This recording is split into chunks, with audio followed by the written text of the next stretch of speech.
स्वागत है आपका द परीक्षा महोत्सव बाय लवली में, जहां आज मैं लेके आया हूँ कक्षा 6 के विज्ञान के बुक का, ठीक है, जिसका आज का अध्याय 2, भोजन में क्या क्या आता है। ठीक है, भोजन में क्या क्या आता है हमने पिछले वीडियो में अध्याय 1 को कवर किया है। आप लोग अगर नहीं देखें तो हमारे चैनल में जाकर जरूर देखें। ऐसे खूब प्यार दें अपना, आपने अभी तक जितना प्यार दिया उसके लिए बहुत बहुत धन्यवाद। चलिए स्टार्ट करते हैं।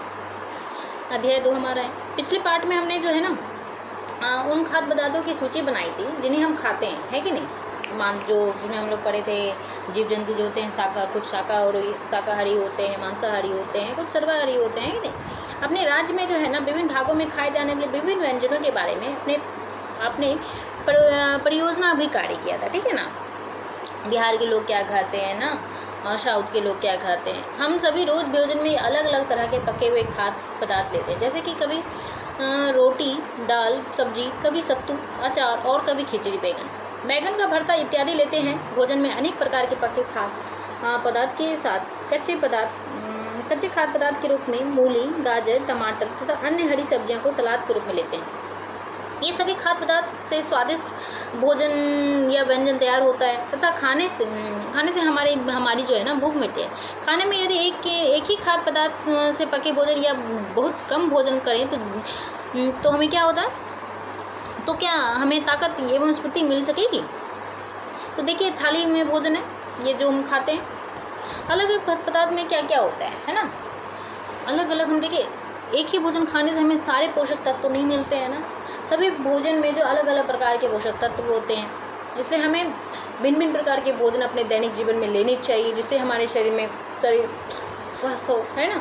अब देखिए, क्रियाकलाप 1 में देखेंगे कि हम जानते हैं कि प्रत्येक व्यंजन एक से अधिक प्रकार की कच्ची सामग्री से बना होता है, जो हमें पौधों या जंतु से मिलते हैं। तालिका 2.1 में राज्य के अलग अलग क्षेत्र लोग भोजन में कौन कौन से खाद्य पदार्थ का मुख्य रूप से व्यवहार करते हैं, सूची बनाते हैं, ठीक है। ऐसे मगध के क्षेत्र में क्या अन्न का व्यंजन क्या है, ठीक है, दाल सब्जियां खाते हैं या नहीं खाते। भोजपुरी क्षेत्र में है, बज्जिका क्षेत्र, मिथिला क्षेत्र, अंग क्षेत्र है ना। क्या आप अपने राज्य के अलावा दूसरे राज्य के सामान्य भोजन के बारे में जानते हैं? अगर नहीं तो पता करें कि इडली, डोसा, मक्के की रोटी आदि किन राज्यों के भोजन है। इसे तालिका 2.2 में अंकित किए। जैसे राज्य है ना, साउथ का है ना इडली डोसा, है ना। साउथ में इडली लोग खाते हैं, जैसे चेन्नई हो गया। बिहार में लिट्टी चोखा हो गया, है ना। बिहार में लिट्टी चोखा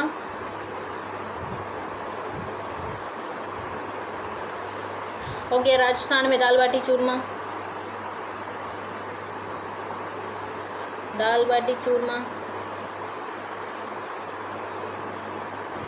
हो गया। और फिर और क्या, पंजाब में मक्के की रोटी,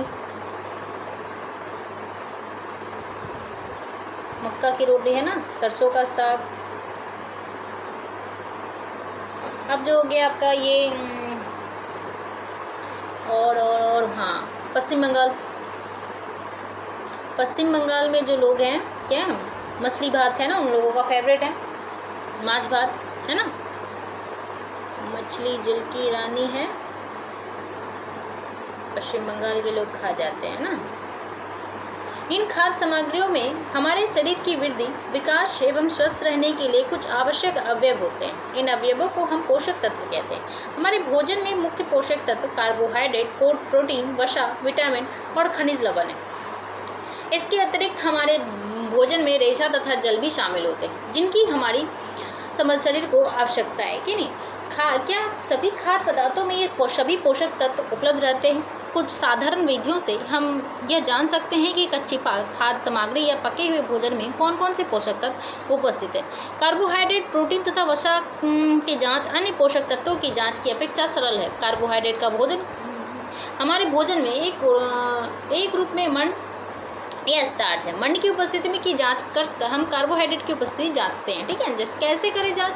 इन जांचों को करने के लिए आपको टिंचर आयोडीन, कॉपर सल्फेट और कास्टिक सोडा की जरूरत होगी। कुछ परखने लियो ड्रॉपर की भी जरूरत होगी। इन जांचों को पके हुए भोजन तथा कच्ची सामग्री पर कर, ठीक है। जैसे जांच से प्राप्त अवलोकनों को तालिका 2.3 में दिखाए गए तरीकों से लिखे जा सकते हैं। अध्याय 1 तालिका 1.3 में कुछ खाद्य पदार्थ लिखे गए हैं। अपना परीक्षण इन पर या किसी अन्य खाद्य पदार्थ पर कर सकते हैं। अध्यापक के सहयोग से सामग्री उपलब्ध कर हम उनके मार्गदर्शन का प्रयोग करेंगे, है ना। चलिए, अध्यापक भी यहाँ है, स्टूडेंट यहाँ है। चलिए तैयार करते हैं। घोल तैयार करने की विधि क्या है। आयोडीन का तनु विलीन बनाने के लिए जल से आधी भरी परखनली में थोड़ी मात्रा में 8 से 10 बूंद टिंचर आयोडीन मिला दीजिए, है ना। अब कॉपर सल्फेट विलयन 100 मिलीलीटर जल में 2 ग्राम कॉपर सल्फेट घोलने से बन जाता है। 100 मिलीलीटर जल में 10 ग्राम कास्टिक सोडा घोलने से हमें अभिष्ट कास्टिक सोडा विलयन मिल जाएगा, है ना। जिस दिन भोजन की जाँच हो उस दिन अपने घर से तालिका में दिखाए गए तरह तरह के खाद्य पदार्थों की पुड़िया बनाकर लाएं। दूध, तेल, घी जैसी चीज़ों को छोटी छोटी शीशियों में लेकर आएं। यदि किसी खाद्य पदार्थ में मंड है तो हम इसका आसानी से परीक्षण कर सकते हैं। क्रियाकलाप 1, मंड की जांच कैसे होती है। भोजन में परीक्षण के लिए खाद्य पदार्थ तथा कच्ची सामग्री की अल्प मात्रा लीजिए। इसमें आयोडीन की तनु घोल की कुछ बूंदें डालिए और खाद्य पदार्थ के रंग में होने वाले परिवर्तन को देखिए। क्या यह नीला या काला हो गया, या नीला या काला रंग मंड की उपस्थिति को दर्शाता है कि नहीं। चलिए मंड की जांच कैसे करते हैं। आयोडीन के जो है ना तनु घोल की कुछ बूंदें जो है ना उसमें डालते हैं, और अगर नीला या इसका रंग जो है नीला और काला हो जाता है तो वह क्या दर्शाता है कि इसमें इस भोज पदार्थ में क्या है, मंड है, स्टार्च है, ठीक है। ये हो गया। अब इस जांच को अन्य खाद्य पदार्थ के साथ दोहराइए और जांच कीजिए जिसमें मंड है या नहीं है, ठीक है। अब अवलोकन 2.3 में अंकित है, देख लीजिए। अब प्रोटीन की जांच करेंगे। प्रोटीन की जांच कैसे होगी। प्रोटीन की जांच के लिए किसी खाद्य पदार्थ की अल्प मात्रा लीजिए जिस खाद्य पदार्थ का परीक्षण करते हैं। यदि यह ठोस है तो पहले उसका पेस्ट और चूर्ण बनाने की जरूरत होती है। खाद्य पदार्थ की अल्प मात्रा को पीस कर या मसल कर उनके चूर्ण को एक साफ परखनली में डाल दीजिए और उस 10 बूंद जल डालकर उससे अच्छी तरह हिलाइए, ठीक है। अब ड्रॉपर की सहायता से परखनली में 2 बूंद कॉपर सल्फेट का घोल और 10 बूंद कास्टिक सोडा का घोल डाल दीजिए। अच्छी तरह हिलाकर कुछ मिनट में के लिए परखनली को रख दीजिए। क्या परखनली का पदार्थ बैंगनी रंग का हो गया, ठीक है। बैंगनी रंग खाद्य पदार्थ में प्रोटीन की उपस्थिति दर्शाता है, ठीक है। क्या दर्शाता है, प्रोटीन की उपस्थिति। हमारा दूसरा जांच क्या है कि प्रोटीन की जांच हम कैसे करेंगे। तो एक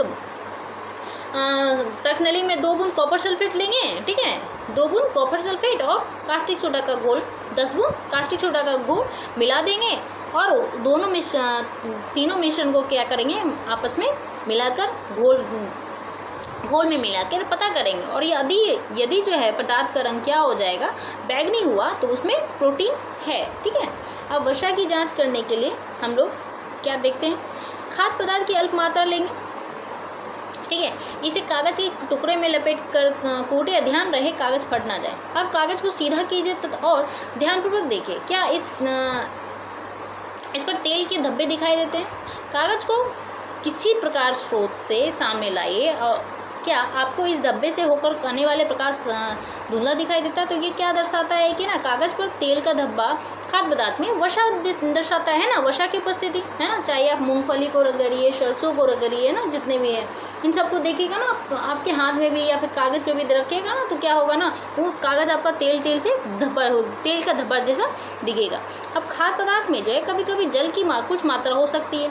ऐसे में इन पदार्थों को कागज पर धीरे धीरे रगड़िए और कुछ समय के लिए कागज को सूखा छोड़ दीजिए, सूखने छोड़ दीजिए, ताकि यदि खाद्य पदार्थ से कुछ जल आया हो तो वह सूख जाए। इसके बाद यदि कागज पर तेल का कोई धब्बा ना रहे तो यह पता चलता है कि खाद्य पदार्थ में वसा नहीं है, ठीक है। अब जैसे देखिए खाद्य पदार्थ है, अब इसमें मंड, प्रोटीन और वसा की है कि नहीं देखेंगे। जैसे कच्चा आलू में स्टार्च होता है, ये पता है ना। आप लोग अभी अगर चिप्स बनाए होंगे तो देखते होंगे ना, अगर आलू को क्या करते हैं, पानी में डालते जाते हैं। आपके घर में अगर मम्मी दीदी बनाती होगी तो देखते होंगे नीचे ना आलू को जब काटेंगे तो नीचे में एक वाइट कुछ बैठता है, वो ही क्या होता है ना, स्टार्च होता है। अब दूध में क्या होता है, प्रोटीन होता है ना, ठीक है। मूंगफली में क्या वसा होता है ना, इसका तेल होता है। बिना पका हुआ चावल चूर्ण है ना, पका हुआ चावल, सूखा नारियल, इसमें भी वसा होता है। चावल में स्टार्च होता है, ठीक है। अब बिना पकी अरहर की दाल, ये सब में आप लोग पता कीजिए, ठीक है। अब है क्या, किसी खाद्य पदार्थ में एक अधिक पोषक तत्व होते हैं। इसके लिए आप किसी एक खाद्य पदार्थ पर मंड, स्टार्च, प्रोटीन और वसा का परीक्षण कर अवलोकन करें।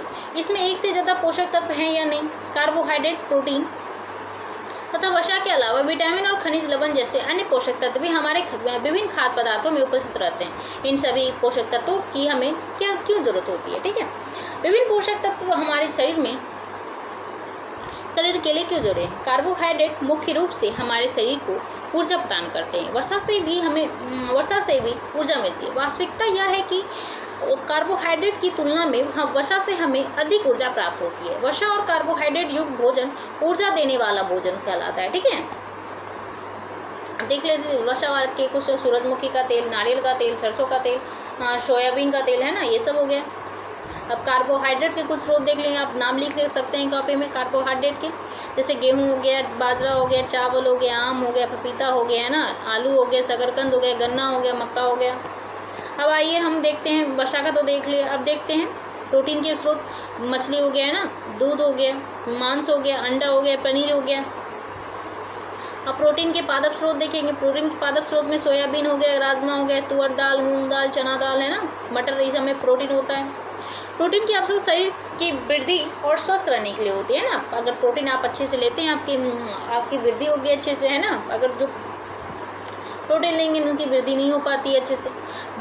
विटामिन रोगों से हमारे शरीर की रक्षा करता है। विटामिन क्या करता है, रोगों से हमारे शरीर की रक्षा करता है। जैसे आँखों, हड्डियों, दांतों, मसलों को स्वस्थ रखने के लिए विटामिन की आवश्यकता है। आँखों के लिए विटामिन ए जो है ना बहुत इंपॉर्टेंट है, विटामिन ए है ना। विटामिन ए का स्रोत जो है गाजर में हो गया है ना। हड्डियों के लिए विटामिन डी जो है इम्पोर्टेंट है। अब ये विटामिन कई प्रकार के होते हैं। विटामिन क्या होते हैं, कई प्रकार के होते हैं, अलग अलग नामों से जानते हैं। चलिए, विटामिन ए, ठीक है, vitamin A, vitamin B, vitamin C, vitamin D, vitamin E, vitamin K, ठीक है, इन सब के नाम से जाना जाता है। विटामिनों में के एक खास समूह को विटामिन बी कॉम्प्लेक्स कहते हैं। हमारे शरीर में सभी प्रकार के विटामिन की अल्प मात्रा भी में आवश्यकता होती है। विटामिन ए हमारा त्वचा तथा आंखों को स्वस्थ रखता है। विटामिन सी बहुत से रोगों से लड़ने की हमारी मदद करता है। विटामिन डी जो है हमारे अस्थियों और दांतों के लिए कैल्शियम का उपयोग करने में हमारी शरीर की सहायता करता है। विभिन्न विटामिनों से भरपूर भोज्य पदार्थ निम्नांकित चित्रों में दिखाए गए हैं। अब देखिए विटामिन ए के स्रोत में क्या क्या हो गया। मछली का तेल हो गया है ना, दूध हो गया, पपीता हो गया, गाजर हो गया, आम हो गया है ना। अब विटामिन बी, आप देखिए दूध जो है ना एक विभिन्न तरह के पोषक तत्वों का एक भरपूर मिश्रण है ना। वैसे हालांकि इसमें तो सबसे ज़्यादा कैल्शियम पाया जाता है ना, लेकिन यह प्रोटीन, विटामिन का भी अच्छा खासा स्रोत है। इसीलिए बोला एक गिलास दूध रोज पीना चाहिए, ठीक है। हाँ, विटामिन बी के स्रोत में देखेंगे गेहूं हो गया, चावल हो गया, यकृत हो गया है ना। विटामिन सी के स्रोत देखेंगे नींबू हो गया, जितने भी खट्टे, अमरूद हो गया, मिर्ची हो गई, आंवला हो गया, टमाटर हो गया, संतरा हो गया, ये सब आपके विटामिन सी के स्रोत हैं। विटामिन डी के स्रोत में देखेंगे दूध हो गया, मक्खन हो गया, कलेजा हो गया, अंडा हो गया, मछली हो गया है ना, इन सब में विटामिन डी होता है। हमारे शरीर की खनिज लवणों की आवश्यकता अल्प मात्रा में होती है। ये खनिज लवण कौन कौन से हैं। शरीर के उचित विकास तथा अच्छे स्वास्थ्य के लिए प्रत्येक खनिज लवण आवश्यक है। उदाहरण के लिए लोह तत्व हमारी हरी सब्जियां विशेषकर पालक, मेथी, केला में पाया जाता है। कैल्शियम दूध से प्राप्त होता है। फास्फोरस, कैल्शियम मछली, अंडा इत्यादि में मिलते हैं तथा नमक से सोडियम व पोटेशियम मिलता है। अधिकांश खाद्य पदार्थों में एक से अधिक पोषक तत्व होते हैं।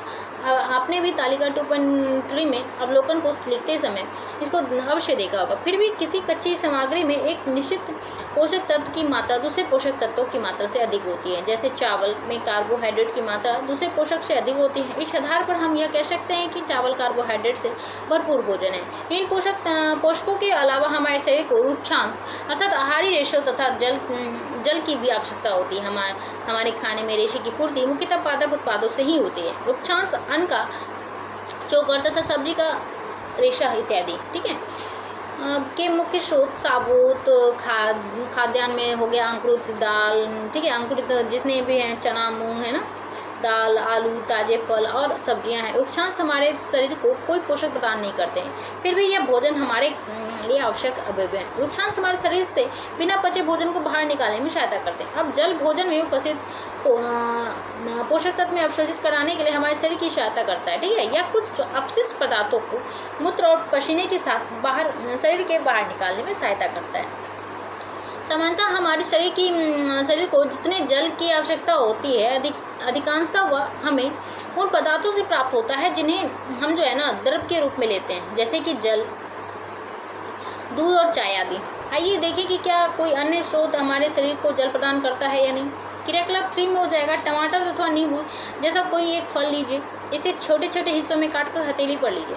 क्या ऐसा करते समय आपके हाथ गीले होते हैं? जब भी आपके घर में कोई फल या सब्जी को काटा, छीला या मसला जाता है तब ध्यानपूर्वक उसका निरीक्षण कीजिए। क्या ऐसे करते समय आपको किसी ऐसे ताजे फल या सब्जी के बारे में पता चलता है जिससे पानी की मात्रा नहीं होती है?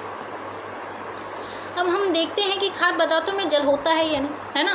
कुछ सीमा तक हमारे शरीर के लिए आवश्यक जल की पूर्ति इस जल से भी होती है। इसके अतिरिक्त कई खाद्य पदार्थों को जल के साथ पकाते हैं तथा पकाते समय उसमें जल डालते हैं, जैसे चावल हो गया, दाल हो गया, है ना।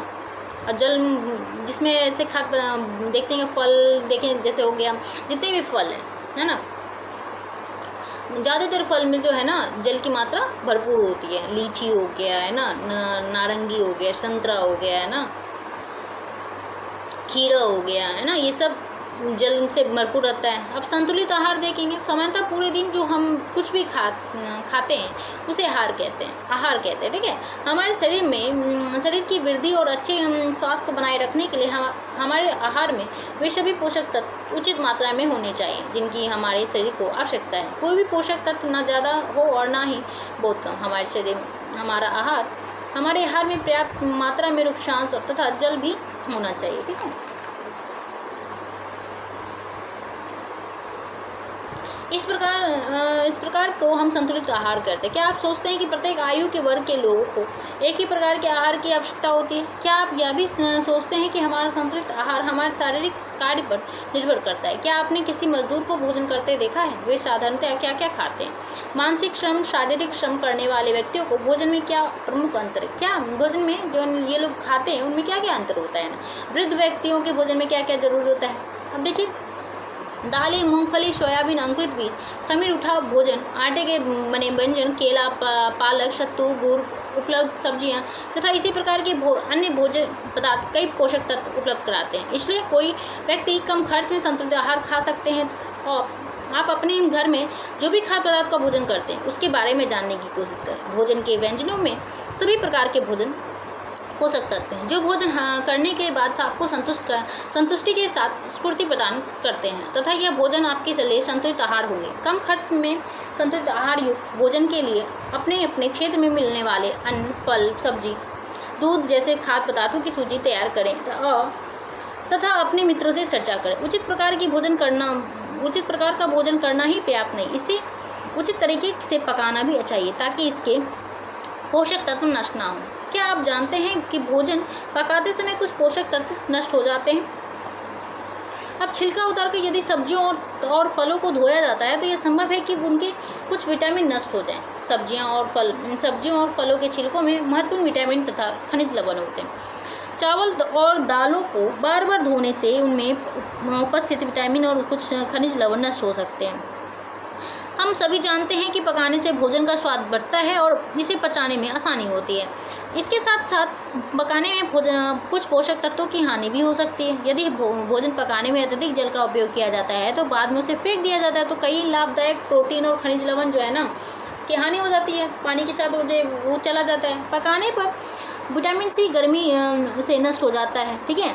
या क्या यह उचित नहीं होगा कि हम अपने आहार में फल और सब्जियों को सम्मिलित करें? अब कुपोषण देखेंगे, कैसे बच्चे कुपोषित। हम जान चुके हैं भोजन में वसा, प्रोटीन, कार्बोहाइड्रेट, खनिज लवण और विटामिन होते हैं। यदि इनमें से कोई पोषक तत्व शरीर को बिल्कुल ना मिले या कम मात्रा में मिले तो क्या होगा, है ना। चित्र 2.11 में दिखाया गया है कि बच्चा सूखा रोग का मरीज है। यह रोग उन बच्चों का होता है जिन्हें संतुलित भोजन नहीं मिलता। कम भोजन मिलने से बच्चे को मरामश का नामक रोग हो जाता है। यही मरामश मश रोग का ये उदाहरण है बच्चा, ठीक है। अब कम भोजन मिलने पर कौन से पोषक तत्व इस बच्चों को कम मात्रा में मिलते होंगे? कम भोजन मिलने पर प्रोटीन, कार्बोहाइड्रेट की मात्रा कम मिलती है, जिससे बच्चा काफ़ी कमज़ोर व दुबला पतला हो जाता है, ठीक है। छाती में पसली की हड्डियाँ भी दिखाई देने लगती हैं। यदि किसी बच्चे को भोजन में अन्य सभी पोषक तत्व मिले लेकिन केवल प्रोटीन कम हो, ठीक है, कम हो, तो उसमें भी लक्षण दिखाई पड़ सकते हैं, ठीक है। और ये जो है मरामश का रोग जो है ना, अब बच्चे में वृद्धि रुक जाती है, पेट फूला हुआ दिखाई देता है। भोजन में प्रोटीन की कमी से क्वाशी-योरकर नामक रोग हो जाता है ना। भोजन में प्रोटीन की कमी से क्वाशी-योरकर नामक रोग हो जाता है। जब शरीर की आवश्यक मात्रा में पोषक पदार्थ नहीं मिलते हैं, तब यह इस स्थिति को कुपोषण कहते हैं। अब क्या आपने आसपास में कभी ऐसा बच्चा देखा है जो सूखा रोग से या प्रोटीन की कमी से पीड़ित है, ठीक है। अभी देखिए क्वाशियोरकर रोग से पीड़ित बच्चा है ना, ऊपर में मरामश रोग से पीड़ित बच्चा था। यदि देखे हो तो पता लगा कर लिखें कि ऐसे बच्चे के दिन में क्या क्या और कितना भोजन मिलता है, ठीक है। अब है विटामिन कई प्रकार के होते हैं, ठीक है। इनकी कमी से भिन्न प्रकार के रोग होते हैं। कई छोटे बच्चों में विटामिन ए की कमी से जो है कमी हो जाती है। इसके कारण इन्हें रात में दूसरों की तुलना में कम दिखाई देता है। इस रोग को क्या कहते हैं? रतूंदी कहते हैं। अर्थात विटामिन ए की कमी से क्या होती है बच्चों? रतूंदी होती है। अपने अपने नोटबुक में लिखेंगे विटामिन ए की कमी से रतूंदी होती है। हमारा पहले था क्वाशियोरकर रोग से किस पोषक तत्व के कारण होता है? प्रोटीन की कमी से, ठीक है। प्रोटीन की कमी से ये क्वाशियोरकर होता है। विटामिन ए की बहुत अधिक कमी होने पर बच्चे हमेशा के लिए अंधा हो सकता है। गाजर, टमाटर, पके पपीते में विटामिन ए पाया जाता है। प्रायः पीले रंग के गूदेदार फल में विटामिन ए पाया जाता है, ठीक है। अब अति पोषण। जमीला ने सोचा कि हर समय वसायुक्त भोजन सर्वोत्तम भोजन है। एक कटोरी कार्बोहाइड्रेट युक्त भोजन की अपेक्षा एक कटोरी वसा युक्त भोजन अधिक ऊर्जा देगा। अतः उसने तली हुई चीज़ें, समोसा, पूरी, मलाई, रबड़ी, पेड़ा आदि प्रचुर वसायुक्त भोजन ही खाया और इसके अलावा कुछ नहीं खाया है, ठीक है। क्या आप सोचते हैं कि वह ठीक था? निस्संदेह नहीं। इतना अधिक वसायुक्त भोजन खाना हमारे लिए बहुत हानिकारक हो सकता है। हमारे भोजन में वसा की मात्रा अत्यधिक मोटापे का कारण बनती है, ठीक है। अब अभावजन्य रोग के क्या होता है? एक व्यक्ति खाने के लिए पर्याप्त भोजन पा रहा है, ठीक है, लेकिन कभी कभी उसके भोजन में किसी विशेष पोषक तत्व की कमी हो जाती है। यदि यह कमी लंबी अवधि तक रहती है तो वह व्यक्ति उसके अभाव से ग्रसित हो सकता है ना। एक या अधिक पोषक तत्वों अभाव हमारे शरीर में रोग या विकृतियाँ उत्पन्न करती है। विकृतियाँ क्या करती है? उत्पन्न कर सकता है। वे रोग जो लंबी अवधि तक पोषक तत्वों के अभाव के कारण होते हैं उन्हें अभावजन्य रोग कहते हैं। यदि कोई व्यक्ति अपने भोजन में पर्याप्त प्रोटीन नहीं ले रहा है तो उसे रोग हो सकता है, जैसे वृद्धि में रुकावट होना, चेहरे पर सूजन, बालों का रंग उड़ना, है ना, त्वचा की बीमारी और पेशिश आदि, है ना। अब यदि प्रोटीन तथा कार्बोहाइड्रेट दोनों ही किसी व्यक्ति के आहार से लंबे समय तक अनुपस्थित रहे तो उसकी वृद्धि पूरी तरह से अवरुद्ध हो जाएगी। ऐसा व्यक्ति बहुत दुबला पतला हो जाएगा और इतना दुर्बल हो जाएगा कि चलने में भी असमर्थ होगा। विभिन्न विटामिन और खनिज लवणों के अभाव से विभिन्न रोग तथा अथवा विकृतियाँ हो सकती है। इनमें से कुछ को आगे तालिका 2.4 में दर्शाया गया है, ठीक है। संतुलित आहार लेने से सभी अभावजन्य रोगों की रोकथाम की जा सकती है, ठीक है। अब अगर तालिका 2.1 के विभिन्न क्षेत्रों के सामान्य भोजन पर नजर डालें तो हम कह सकते हैं कि खाद्य पदार्थों में विविधता होते हुए भी आहार में पोषक तत्वों का वितरण समान है। यह वितरण हमारे भोजन में आवश्यक पोषक तत्वों की उपस्थिति सुनिश्चित करता है, ठीक है। अब विटामिन और खनिज लवणों के अभाव के कारण होने वाले कुछ रोग। विटामिन ए अभावजन्य रोग क्या है? रतौंधी, है ना। इस लक्षण क्या है? कमजोर दृष्टि, अंधेरे अर्थात रात में दिखाई नहीं देना, है ना, कभी कभी पूरी तरह से दिखाई नहीं देना। विटामिन बी से क्या होता है? बेरी होता है। अपने नोटबुक में ना नोट करते जाएंगे, ठीक है। अब दुर्बल पेशियाँ और काम करने की ऊर्जा में कमी होती है। विटामिन सी से क्या होता है? स्कर्वी नामक रोग होता है, जैसे मसूड़ों से खून आना, है ना, घाव भरने में अधिक समय लगना।